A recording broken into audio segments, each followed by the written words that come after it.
কড়া হবার রাজটা দিয়ে কহব ये बड़ी अच्छी बात कही आप। তুই কড়া কিনে হলো क्या बोला तूने? তুই কড়াটা বলি তোর মাল্লা কিছু না করতে अबे साले खराब हो जाएगा मैं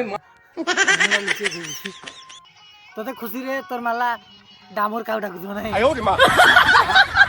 ডামর কাউ তোর মাল্লা তোর কিরা ডাকে মানে খুশি রে কিরা ডাকে কব বাইগান হ্যাঁ কালু দাদা হ্যাঁ কিরা sorry sorry sorry sorry sorry क्या बोला तूने? अबे साले আরে যে ওর খিদি ও মামু ইয়ে তার মালটা ওই ওই ওর খিদি কি করে আরে ওর খিদি নাগিন নাগিন আইবো ধোকা দি দিলা বধু নাতির মাললা ও মাই গড ভেরি নাইস ওরে বাবা আদা লাগে ভেরি নাইস এই এই তোর মাললা কিরা ডাকে খুশি হতে मेरा माल नहीं है क्या बोला तूने? तो नानी राखी बांधी थी